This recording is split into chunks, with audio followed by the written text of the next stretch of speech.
నీ రక్తము ద్వారా విమోచించబడి రక్షణ పొంది నీ రాకడ కొరకై కనిపెట్టుకొనొచ్చు జీవించుచున్న ప్రజలమైన మేము నీ పాద సన్నిధిలో చేరి ఈ లేఖన భాగములను ఆధారం చేసుకొని ఆత్మతో సత్యంతో మిమ్ములను ఆరాధించుటకు మా హృదయములను సిద్ధపరచండి. నీ దాసుడు బలహీనుడు తండ్రి, దేనికి పనికిరాని వాడు. కేవలము నీ నామమును బట్టి మాత్రమే నీ పాద సన్నిధిలో మరి నిలుచుటకు ప్రభా యోగ్యుడు. ఈ సమయమందు నీ దాసుని బలపరచమని తండ్రి, నా సొంత మాటలు ఎవరిలో కూడా పనిచేయవు. మీ మాటలో శక్తి ఉంది, మీ మాటలో జీవం ఉంది తండ్రి. అవి మనుషుని జీవితాన్ని వెలిగిస్తాయి, రక్షణలోనికి నడిపిస్తాయి. కనుక పూర్తిగా నా సొంత ఆలోచనలో నా మాటలన్నింటినీ కొట్టివేసి మీ లేఖనాలలో ఉన్నటువంటి సత్యములను, ఆ మర్మములను మాకు బయలుపరచండి. ఈ లోకములో ఉనికి మీరు రక్షణకర్తగా వచ్చి మాకు ఏ మేలులైతే చేశారో వాటిని బట్టి ఈ దినము మేము కృతజ్ఞత కలిగిన వారమై మిమ్ములను ఆత్మతో సత్యముతో ఆరాధించుటకు మా హృదయములను సిద్ధపరచమని ఘనత మహిమ ప్రభావం చెల్లించుకుంటూ లోక రక్షకుడైన యేసుక్రీస్తు ప్రభువారి నామమున ప్రార్థించి స్తుతించి బ్రతిమాలు వేడుకొనుచున్నాము తండ్రి, ఆమేన్. క్రీస్తునందు ప్రియులారా, ఈ 3వ అపోస్తలుల కార్యములు 3వ అధ్యాయము ఈ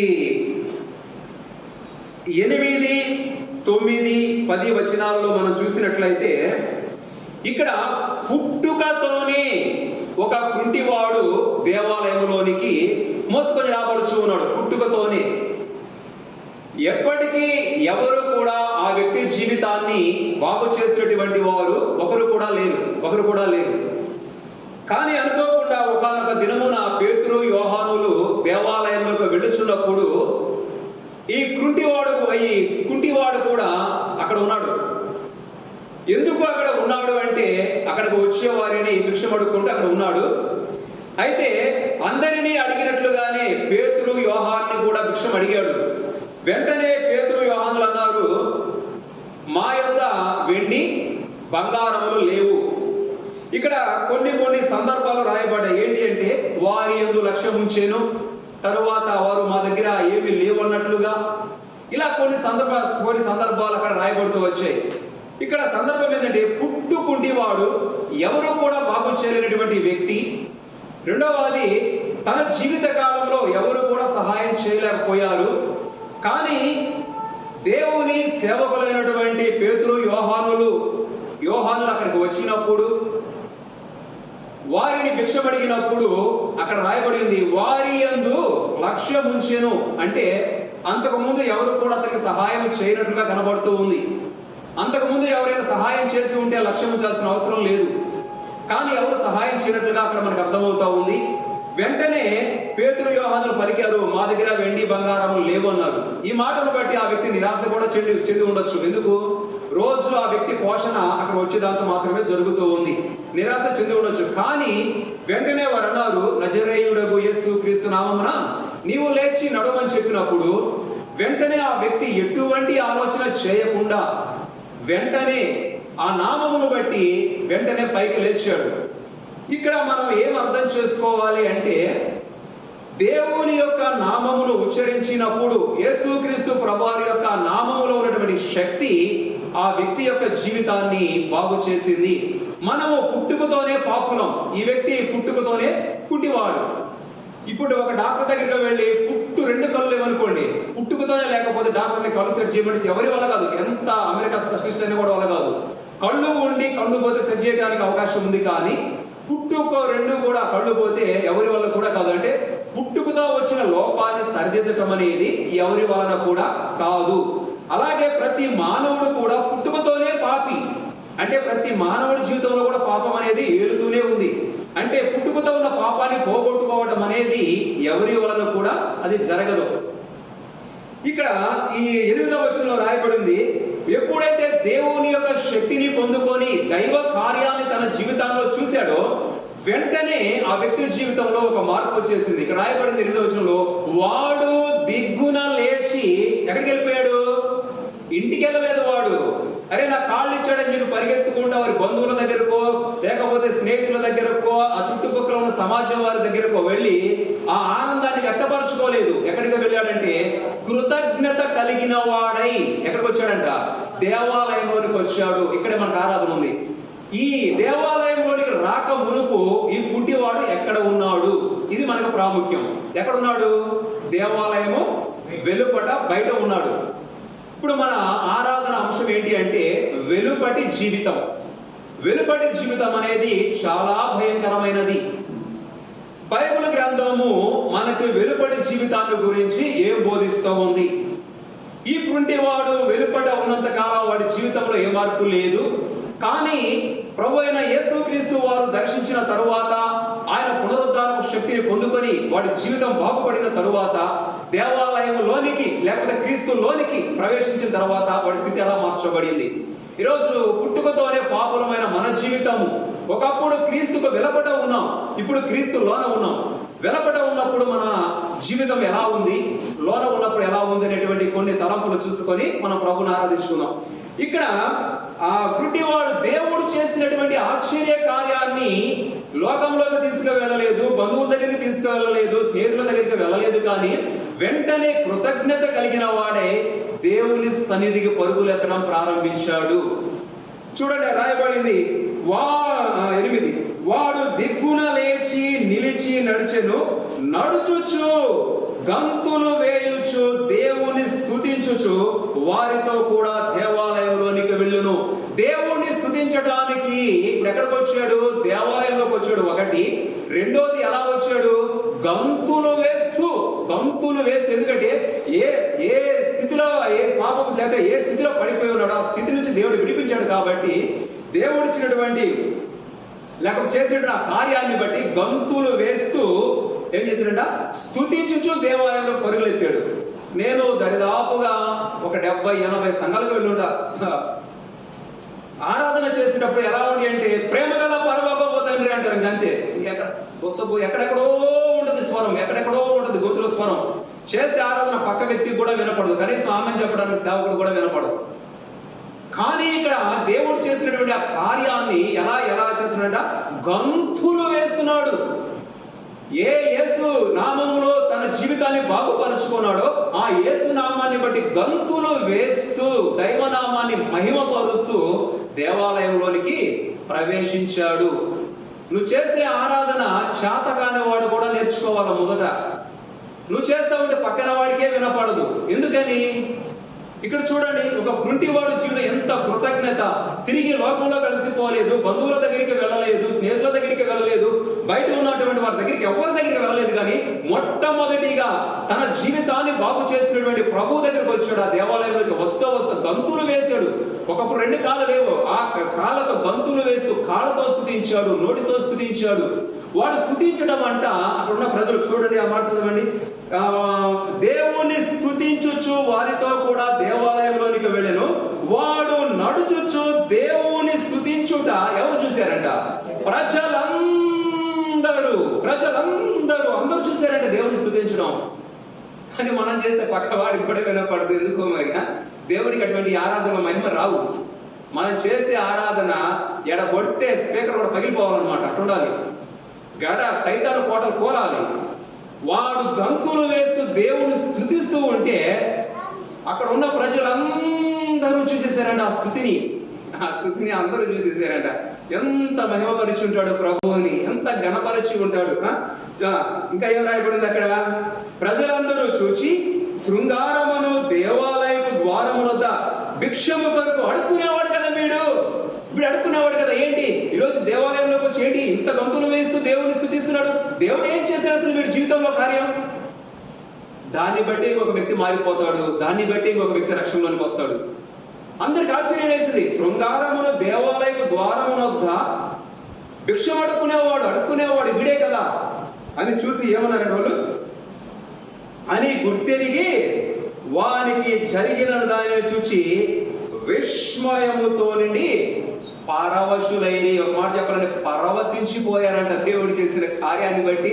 ఇంకొకటి, ఆ దేవాది దేవుణ్ణి ఆ కుంటివాడు స్తుతించి ఆరాధించి గంతులు వేస్తూ ఉంటే అక్కడ ఉన్న ప్రజలందరూ చూసి ఏమైపోయారంట, పరవశించి పులకించిపోయారు. అది ఆరాధన అంటే. ఆరాధన అట్లా చేయాలి. ఆరాధన మనం చేస్తే పక్కవాడికే వినపడకపోతే దేవుడికే వినపడుద్ది. పరవశించాలి, పక్కన హృదయాలు కూడా పులకించాలి. ప్రార్థన చేస్తే రానివాడు కూడా ఏం చేయాలంటే నేను కూడా వెళ్ళి మోకరించి ప్రార్థన చేయాలి. ఎంత శక్తి ఉండదు అనిపించాలి. ఇప్పుడు మన ఆరాధన అంశంలోనికి వెళదాం. ఈ దేవాలయంలోనికి రాక మునుపు ఎక్కడ ఉన్నాడు అంటే దేవాలయము వెలుపట ఉన్నాడు, బయట ఉన్నాడు. వెలుపడి జీవితము, వెలుపడి జీవితంలో ఉన్నప్పుడు తన జీవితంలో ఏ కార్యము లేదు.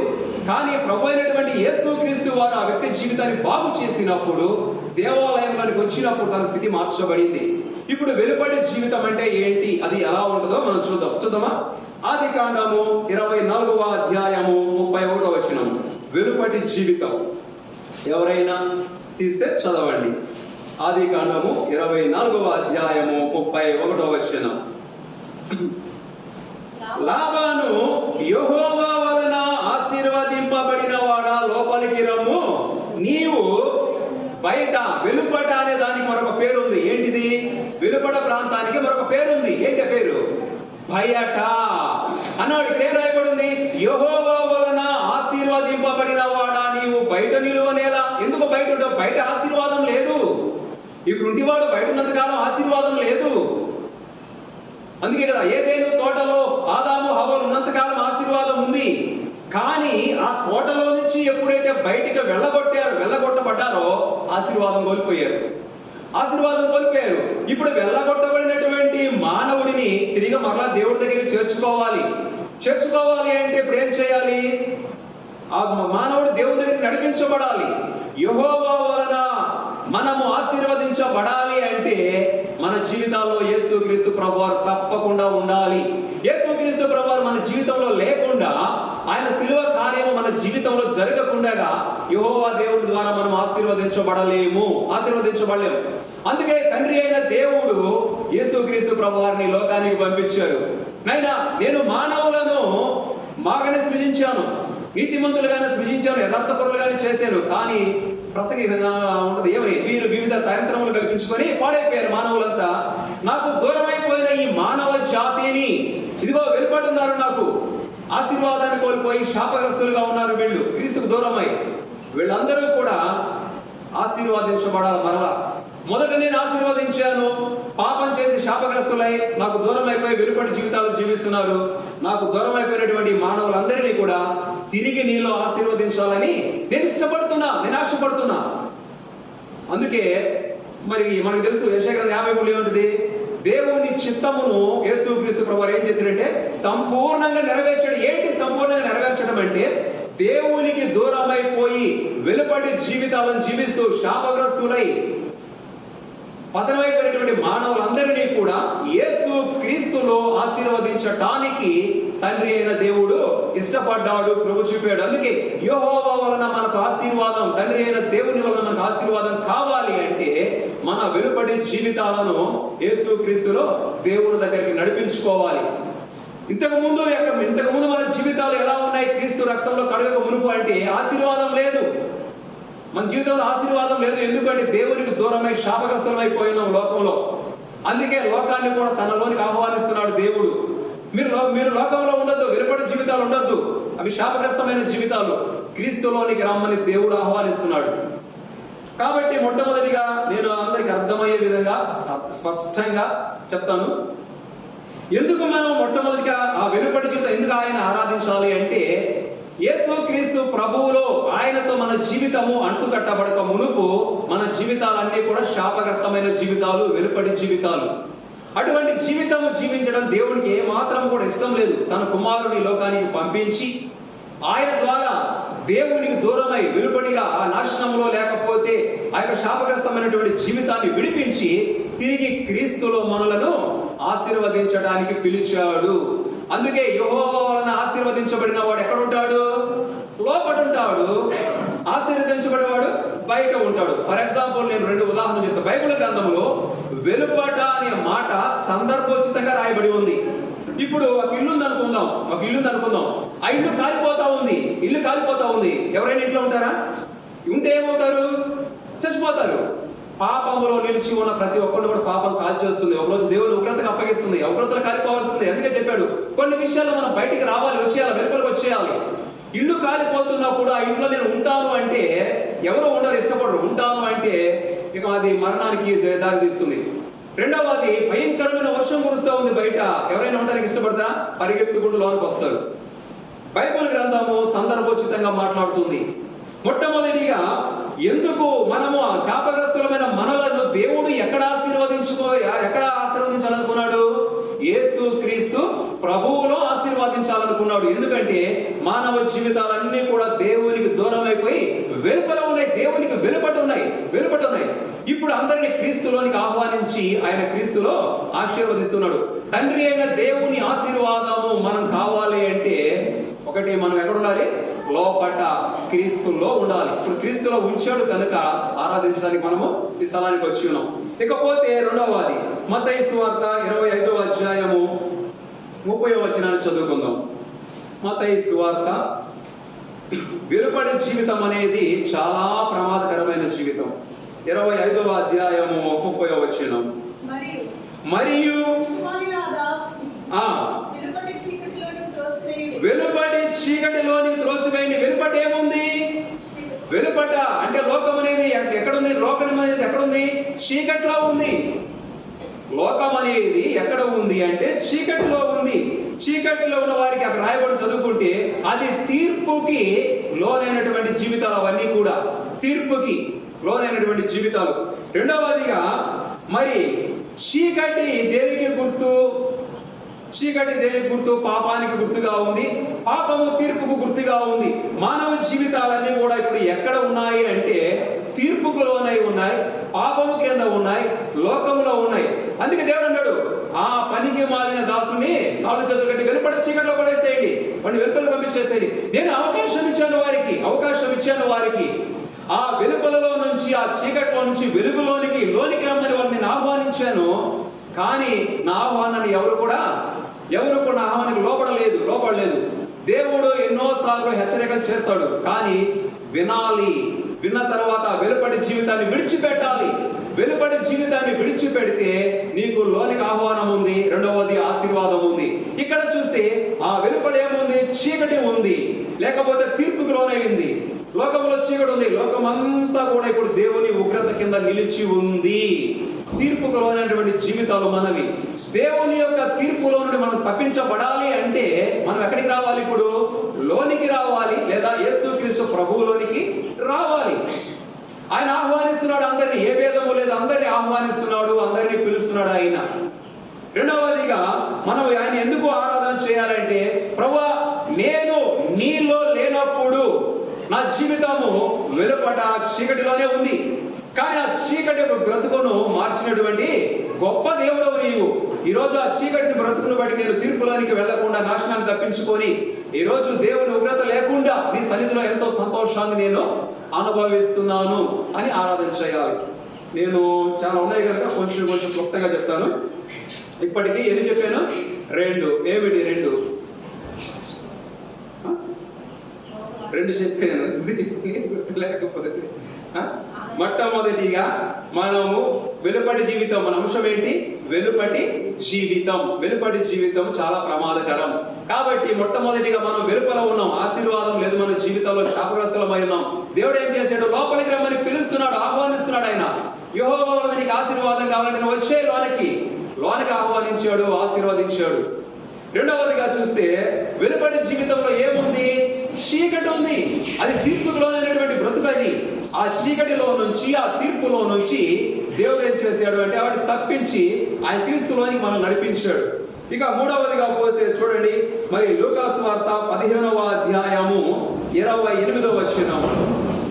వెలుపడి జీవితం అనేది చాలా ప్రమాదకరమైన జీవితం.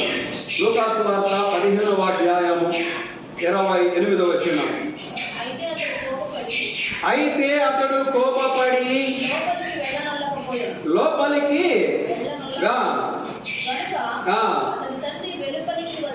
చాలు అతని పెద్ద కుమారుడు, మనకి సందర్భం మనకు తెలుసు. కానీ కుమారుడు అయితే ఎక్కడికి వెళ్ళలేదు? లోనికి వెళ్ళడానికి ఇష్టపడలేదు. కానీ ఇప్పుడు ఎవరు వచ్చారు బయటికి? తండ్రి వెలుపలికి వచ్చాడు. మన పరలోకపు తండ్రి అయినటువంటి యేసు క్రీస్తు ప్రభువారు కూడా మనం లోపలికి వెళ్ళాలనుకోండి, అంటే పరలోకానికి మనం వెళ్ళాలనుకోండి, మనకి శక్తి చాలదు. అందుకే పరలోకమందు నా తండ్రి ఏం చేశాడంటే, తండ్రి మహిమను విడిచాడు, అధికారాన్ని విడిచాడు, దూతల సహవాసాన్ని విడిచాడు, ఆ యొక్క నిత్య వైభవాన్ని విడిచాడు, నిత్యము పరిశుద్ధుడు పరిశుద్ధుడు దూతలతో కొనియాడు ఆ స్తుతులను విడిచి, ఆ పరలోకం విడిచి మన కోసం వచ్చాడు వెలుపలికి, ఈ భూమి మీదకి. అక్కడ రెండు సందర్భాలు కనపడతాయి, చిన్న కుమారుడు పెద్ద కుమారుడు అని. ఆ రెండు సందర్భాలను కూడా మనం జ్ఞాపకం చేసుకుంటే, తప్పిపోయిన కుమారుడు ఒకడైతే ఇక్కడ లోనికి రాని కుమారుడు ఒకడు. ఇద్దరి మీద కూడా ఏం కనపడతా ఉంది? తండ్రి అయిన దేవుని ప్రేమ కనపడతా ఉంది, ప్రేమ కనపడుతూ ఉంది. తండ్రి కన్నులు ఎదురు చూస్తూ ఉన్నాయి, ఇంకా లోనికి వస్తారు, బిడ్డలు వస్తారు వస్తారు వస్తారు అని. దేవుడు ఎన్ని సంవత్సరాల నుంచి ఎదురు చూస్తుంటాడు మన కోసం, నా బిడ్డలు నన్ను నమ్ముకుంటారు, నన్ను అంగీకరిస్తారు, నా దగ్గరికి వస్తారని. ఆ దేవుడి ప్రేమ ఎదురు చూసింది, ఆ కన్నులు ఎదురు చూసాయి, పరితపించిపోయింది ఆ ప్రేమ. కానీ ఒకడేమో దూరంగా ఉన్నప్పుడే ప్రేమ పరుగులెత్తి కౌగిలించుకుంది వెళ్ళి. ఆయన ప్రేమ నిలబడలేదు. బిడ్డను చూసిన వెంటనే పరుగులెత్తాడు, పరుగులెత్తి మీద పడి కౌగిలించుకున్నాడు.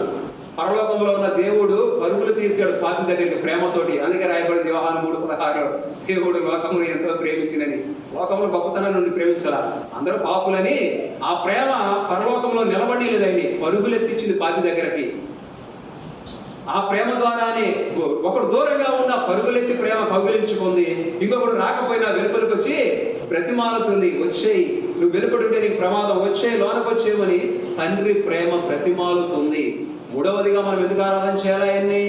తండ్రి ప్రేమ నీ మీద నా మీద కుమ్మరించబడింది. మనం ఇంకా లోకంలో లేకపోతే ఇంకా క్రీస్తుగా దూరస్తులం అయి ఉన్నప్పుడే ఆ ప్రేమ పరిగెత్తింది మన మీదకి, పరిగెత్తింది ఆ ప్రేమ మన మధ్యకు. ఆ ప్రేమ చేతనే మనం నడిపించబడాలి ఈ రోజు. మూడవదిగా మనం ఆయనకి ఎందుకు ఆరాధన చేయాలి అంటే, ఎందుకు ఆరాధన చేయాలి? తండ్రి తన స్వాస్థ్యాన్ని సిద్ధపరిచాడు బిడ్డల కోసం, కానీ వారు అనుభవించకుండా ఒకడేమో వెలుపడ, ఒకడేమో దూరం అయిపోయాడు. తండ్రి అనుభవించినటువంటి స్వాస్థ్యాన్ని మనము కలిగి ఉండాలి. అందుకే కదా ఆయన సిద్ధపరిచినవి కంటికి కనబడవు, చెవులకు వినబడవు, హృదయానికి అగోచరం, అవి మనం అందుకోలేము అట్లాంటివి. మూడవదిగా మనము వెలుపడి జీవితంలో ఉంటే దేవుడు సిద్ధపరిచినవన్నీ కోల్పోతాము, దైవ ప్రేమను పొందుకోలేము. కాబట్టి ఇప్పుడు వెలుపట ఉన్నటువంటి మనలను ఏం చేశాడు ఆయన? తన ప్రేమ చేత. ఆ ప్రేమ ఏం చేసింది? ఒకడు దూరంగా ఉండాలి, మరి పరుగులెత్తి కౌగిలించుకున్నాడు, మరొకడు రాకపోతే బయటకు వచ్చి బతిమలాడుకుంటాడు. పరలోకపు తండ్రి పరలోకాన్ని విడిచిపెట్టి నీ కోసం వెలుపలకు వచ్చాడు అన్న సంగతి మర్చిపోవద్దు. నేను ఒకటి మాత్రం మొహమాటం లేకుండా చెప్తున్నాను, ఏ డినామినేషన్ పరలోకం చేర్చదండి. నేను చెప్తున్నా, వాక్యానుసారంగా చేయండి. నేను కూడా సేవకుని కాబట్టి అబద్ధం చెప్పను. నేను కూడా చెప్తున్నా, అబద్ధం నేను చెప్పానంటే నేను చచ్చిపోయినట్టే. నేను చెప్తున్నాను కదా, నేను చాలా పర్ఫెక్ట్గా ఉంటాను. అబద్ధం నేను చెప్పిన రోజు నేను చచ్చిపోయినట్టే, ఇక నేను పనికిరాని సేవ కూడా. కాబట్టి మనం బ్రతుకుతున్నాము అంటే అర్థం ఏంటి అంటే, దేవుని ప్రేమ పరుగులెత్తింది. ఒకరోజు నా కోసం పరుగులెత్తింది, నాశనంలో నశించిపోతున్నా, దూరం అయిపోయాను, లోకంలో కలిసిపోయాను, ఆ కొందరు పొట్టు కోసం పరుగులెత్తుతున్నాను. ప్రేమ అంటుంది, వద్దురా, వెళ్ళబాకు, ఆ వెలుపడి జీవితం నీకు వద్దురా, ఆ వెలుపడి జీవితం నీకు వద్దు, అక్కడ నాశనం ఉందిరా, నీకు ఆ స్థలానికి వెళ్ళబాకని. ఆ ప్రేమ నా కోసం పదే పదే పదే వెంటబడింది. ఆ ప్రేమ నన్ను, ఆ ప్రేమ వెంటబడి వెంటబడి వెంటబడి తరుముకుంది నన్ను, తరుముకొని ఒకరోజు ఆ ప్రేమలో నన్ను బంధించేసుకున్నాడు. ఆ ప్రేమలో బంధించి లాక్కొచ్చాడు. ఎక్కడికి? లోనికి లాక్కొని వచ్చేసాడు ఆ ప్రేమ చేత. ఈరోజు తండ్రి కలిగిన స్వాస్థ్యంలో నాకు పాలు దయచేసాడు. ఆయన నమ్మిన ప్రతి ఒక్క బిడ్డకి దయచేసేసాడు ఆయన.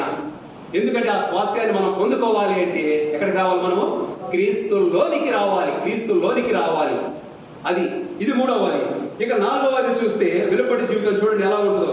మత్తయి సువార్త 26వ అధ్యాయం 75వ వచనం. మత్తయి సువార్త 26వ అధ్యాయం 75వ వచనం. వెలుపటి జీవితం చాలా ప్రమాదకరం. మత్తయి సువార్త 26వ అధ్యాయం 75వ వచనం. కనుక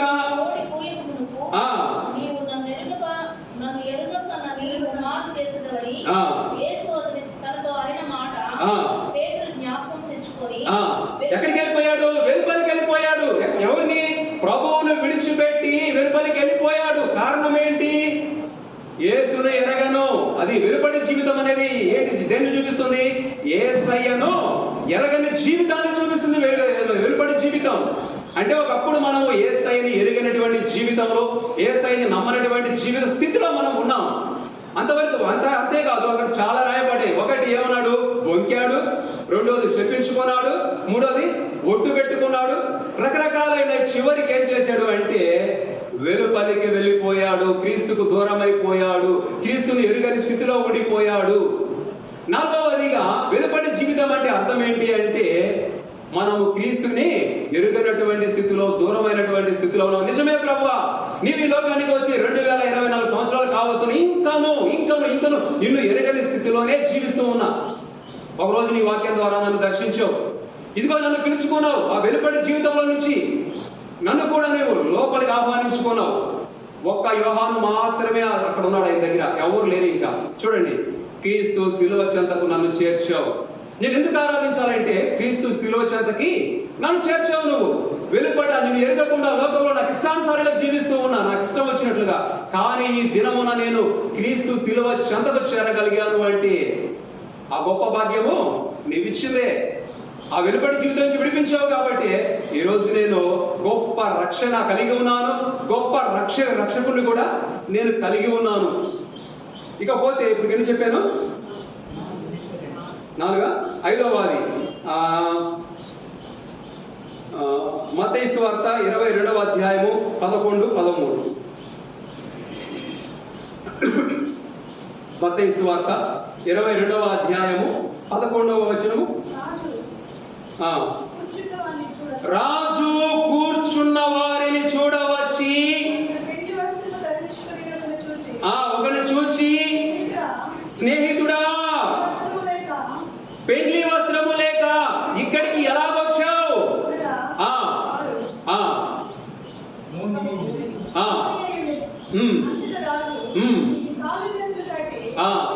ఎక్కడికి పంపించాలి? ఇప్పుడు వెలుగడికి పంపించండి, వెలుపలేసేయండి వెండి ఇచ్చాడు. అక్కడ పెండ్లి వస్త్రం అని రాస్తుంది. అక్కడ సందర్భం ఏంటంటే వెనకటి ఆ రాజుల కాలంలో ఏం చేస్తారంటే, ఒక రాజు ఇంట్లో పెళ్లి జరిగితే వారు ఎవరినైతే పెళ్లికి ఆహ్వానిస్తారో ప్రతి ఇంటికి పెళ్లి వస్త్రం పంపిస్తారు వాళ్ళు. ఒక రాజు ఇంటిలో పెళ్లి జరిగితే ఆనాటి దినాలలో ఎవరికైతే పెండ్లి పిలుపు అందుతుందో ఆ పెండ్లి పిలుపు అందే ప్రతి ఒక్కరికి వాళ్ళు పెళ్లి వస్త్రాలు పంపిస్తారు. ఆ ఇచ్చిన వస్త్రం వేసుకొని రాలేదనుకోండి, ఆ రాజు అక్కడ రాయబడింది, స్నేహితుడా, నీకు పెండ్లి వస్త్రాన్ని నేను పంపించాను కదా, మరి పెండ్లి వస్త్రం ఏది? వేసుకోవాలా. అందుకే చెప్పాడు, కాళ్ళు చేతులు కట్టి బయట పారేయండి. ఇక్కడ అర్థం ఏంటి? ఇప్పుడు రెండవసారి యేసు ప్రభువు మధ్యాకాశంలో పెండ్లి కుమారుడుగా వస్తున్నాడు. సంఘం పెండ్లి కుమార్తెగా సిద్ధపడతా ఉంది. ఆయన మనకు ఒక వస్త్రం ఇచ్చాడు. ఏమిచ్చాడు? రక్షణ వస్త్రం ఇచ్చాడు. మరి రేపు దేవుడు అడుగుతాడు, కుమారుడా, నీ కోసం నేను ఎంతో త్యాగం చేశాను, చేయాల్సిందంతా చేశాను, నీ నుంచి నేను ఏమి ఆశించలేదు, ఉచితంగా నీకు రక్షణ ఇచ్చాను, ఏది నాయనా నీ రక్షణ వస్త్రం? ఆ వస్త్రం ఉంటేనే కదా నీవు ఆ పెండ్లి విందుకు వెళ్ళగలిగేది. అంటే ఇక్కడ 5వదిగా మనకి ఏమి లేదు. వెలుపడి జీవితం అంటే రక్షణ లేనటువంటి జీవితాలు, రక్షణ కోల్పోతున్నటువంటి జీవితాలు. 5వది ఇక్కడ మనం గమనించుకోవాలి.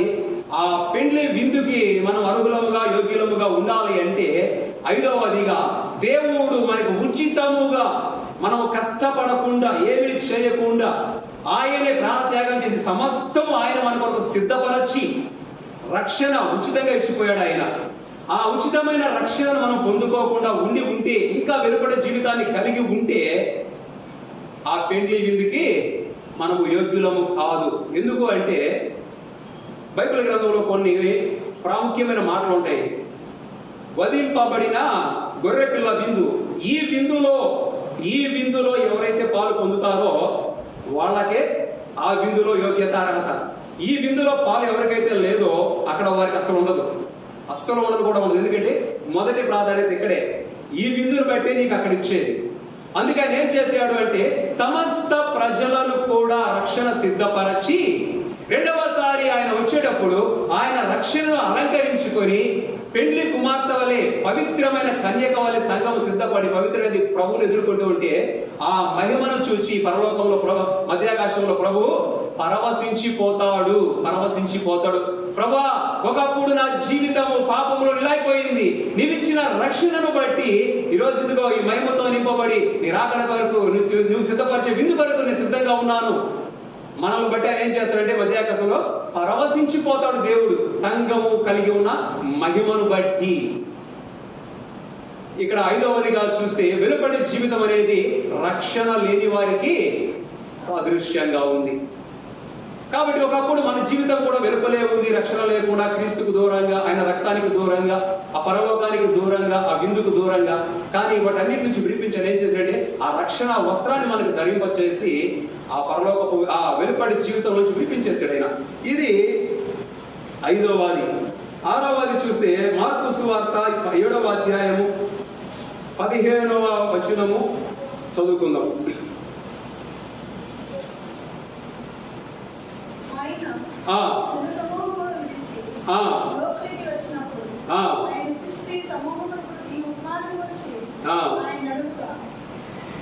అక్కడ చూడక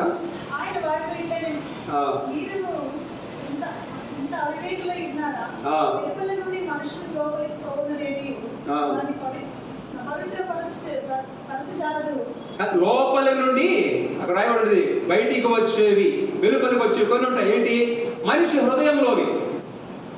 చూడ గ్రహించండి ఇక్కడ, అంటే లోపల నుంచి వచ్చేవి మనుషులను అపవిత్రపరుస్తే బయటకు వచ్చే. ఇంత మనం ఏం చెప్పుకున్నాం, అక్కడ వెలుపల ఉంటే ప్రమాదం కదా. ఇక్కడ సందర్భం మారింది. ఏంటిది? లోపల నుంచి కొన్ని బయటకు వస్తాయి, అవి ప్రమాదకరంగా. ఏమిటి? మనిషి హృదయంలో ఉండేటువంటివన్నీ కూడా మనిషి జీవితాన్ని అపవిత్రపరుస్తాయి. కాబట్టి ఇప్పుడు వెలుపలకు వచ్చే వాటిని మనం ఏం చేయాలి?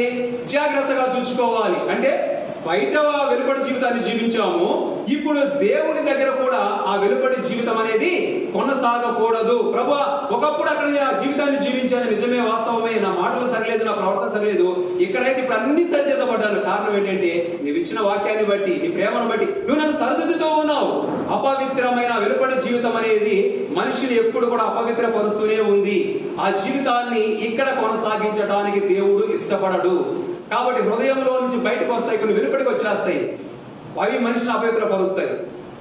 కాబట్టి 6వదిగా చూస్తే మనిషి వెలుపడి జీవితం అనేది కూడా అపవిత్రమైనటువంటి జీవితం. ఇంకా చాలా ఉన్నాయి, కానీ నేను చివరిగా ఒక మాట చెప్పి ముగిచేస్తాను. హెబ్రీయులకు రాసిన పత్రిక 13వ అధ్యాయము 12వ వచనం. ఇన్ని కార్యాలు చేయడానికంట యేసు ప్రభువారు కూడా వెలుపడికి వచ్చేసాడంట. ఆయన ఇన్ని కార్యాలు చేయటానికి ఆయన కూడా వెలుపడికి వచ్చాడంట. చదువుకుందామా? హెబ్రీయులకు రాసిన పత్రిక 13వ అధ్యాయము 12వ వచనము. కావున యేసు కూడా తన స్వరక్తము చేత ఏం చేయాలంట? ప్రజలను పరిశుద్ధపరచుటకై. ఎక్కడ? పరలోకంలోనా? ఎక్కడ? గవిని వెలుపల. గవిని అంటే ఇంకో పేరు కూడా ఉంటుంది గవినికి, పొలిమేర అని కూడా అర్థం ఉంటుంది, ఊరి బయట అని అర్థం. గవిని వెలుపట ఏం చేసినట్టు? ఆయన శ్రమ పొందేను. మహాదేవుడే వెలుపడి జీవితాన్ని జీవిస్తూ ఇప్పుడు మనం చెప్పుకున్న లక్షణాలన్నీ మనలో లేనప్పుడు ఆ మహాదేవుడు మనలను ప్రేమించి ఆ శిలువం రానుని తన భుజం మీద ఈడ్చుకుంటూ వస్తూ ఆ గవిని వెలుపడికి శ్రమలు పడి, బాధలు అనుభవించి, హింసలు అనుభవించి ఎక్కడికి వచ్చాడు? గవిని వెలుపడికి వచ్చాడు. ఎందుకో తెలుసా? ఆయన వెలుపడికి వచ్చి నిన్ను నన్ను లోనికి ఆహ్వానించాడు. ఆయన వెలుపడికి రాకపోతే నీకు నాకు లోనికి వచ్చే అవకాశం లేదు. ఆయన ద్వారానే, యేసుక్రీస్తు ప్రభువారి ద్వారానే ఈరోజు మనము లోనికి వచ్చి ఇప్పుడు మనం చెప్పుకున్నటువంటి యొక్క ఆశీర్వాద ఫలములన్నీ కూడా మనము నేటికి అనుభవిస్తూనే ఉన్నాం దేవుని కృపను బట్టి. క్రీస్తు కూడా తన స్వరక్తము చేత ప్రజలను పరిశుద్ధపరచడానికి ఎక్కడికి వచ్చాడు? పరలోకాన్ని విడిచిపెట్టి గవిని వెలుపడికి వచ్చేసేసాడు. దేవుడే వచ్చేసాడు వెలుపలికి. ఎందుకో తెలుసా? వెలుపల ఉన్న నిన్ను నన్ను లోనికి తీసుకురావడానికి, ఇప్పుడు మనం చెప్పుకున్న ఆ ఆశీర్వాద ఫలములన్నీ నీకు నాకు అనుగ్రహించడానికి. కాబట్టి ఉదయకాలం మనము మరి దేవుడు మనకి అనుగ్రహించినటువంటి ఆ యొక్క ఆశీర్వాద ఫలములను బట్టి మన ప్రభువును మనము ఆత్మతో సత్యంతో ఆరాధించుకుందాం. దేవుడి కృప మనకు అనుగ్రహించును గాక. ఆమేన్. మొట్టమొదటిగా సండే స్కూల్ టీచర్ ఆరాధించి సండే స్కూల్కి వెళ్తారు. ఆ తర్వాత వరుస క్రమంలో ఒక సహోదరుడు ఒక సహోదరి ఆరాధిస్తారు. చిన్న పాట పాడు.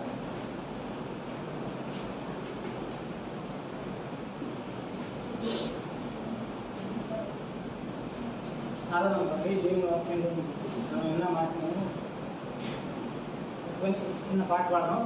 పాట వచ్చిన పడేటప్పుడు సండే స్కూల్ తర్వాత సండే స్కూల్కి మొత్తం ఆరాధించి వెళ్తాం.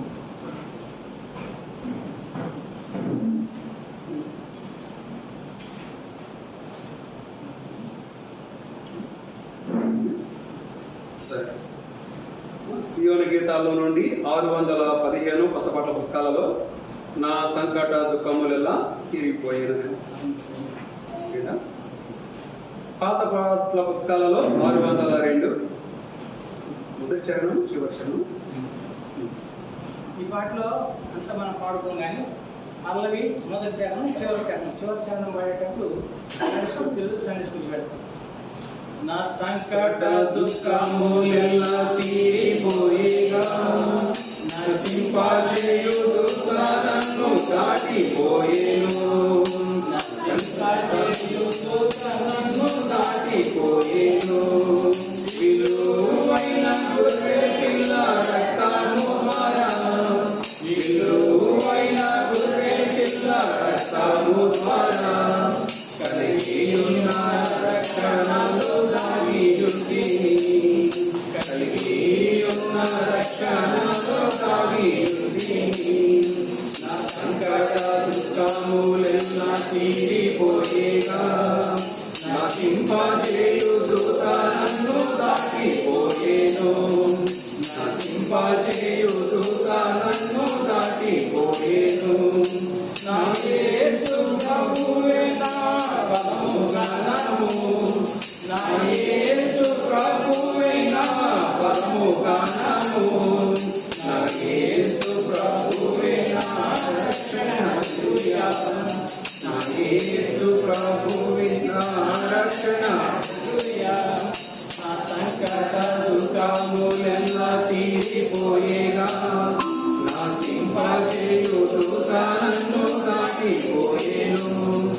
నశింపజేయు దూతలను దాటిపోయేను. అందరూ కూర్చోండి.